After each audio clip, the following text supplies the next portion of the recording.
And எல்லாம் இருக்கீங்க. அவங்க சிங்கம்புலி ரொம்ப பிரமாதம் நடிச்சிருக்கீங்க. கமல்ஹாசனுடைய ரசிகராக ரொம்ப சிறப்பாக நடிச்சிருக்கீங்க சிங்கம்புலி.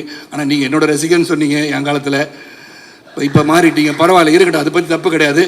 இன்னொரு கலைஞரை ரசிகர் என்று சொன்னால் நம்ம பாராட்ட தான் வேண்டும், இல்லை என்று சொல்ல முடியாது. இருந்தாலும் ரொம்ப சிறந்த ஒரு படம். அண்டு சிவா வந்து டைரக்ட் பண்ணியிருக்காருன்னு சொன்னால் ஃபர்ஸ்ட் ஃபிலிமாக தெரியல. How I felt with Vignesh Raja in Por Thozhil. Very interesting film.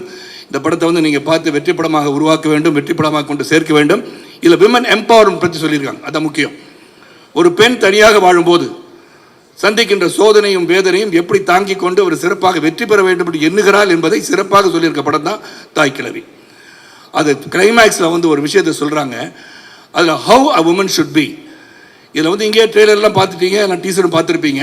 அதாவது சொத்து என்று இருக்கும்போது அதை கடைசி வரைக்கும் வச்சிருக்கா, எங்கே வச்சிருக்கான்னு தேடிட்டு இருக்க மாதிரி தான் எல்லாருக்கும் புரிஞ்சிருக்கும் படம். ஏன்னா என்னோட spoiler telling about the movie. அப்போ வந்து சொத்தை முதலே பிரித்து கொடுத்துட்டா 6 மாதம் இங்கே நாட்டாமலே வந்துச்சு, 6 மாதம் இங்கே, 6 மாதம் இந்த வீட்டில், பசங்க வீட்டில் போய் வாழலான்னு சொல்லக்கூடிய நிலைமை உங்களுக்கு வந்து விடக்கூடாது. So you B empowered. நீங்கள் உங்கள் சொத்தை கடைசி காலத்தில் வில்லு வேணால் எழுதுங்க யார் யார் கொடுக்கணும்னு. But when you live well.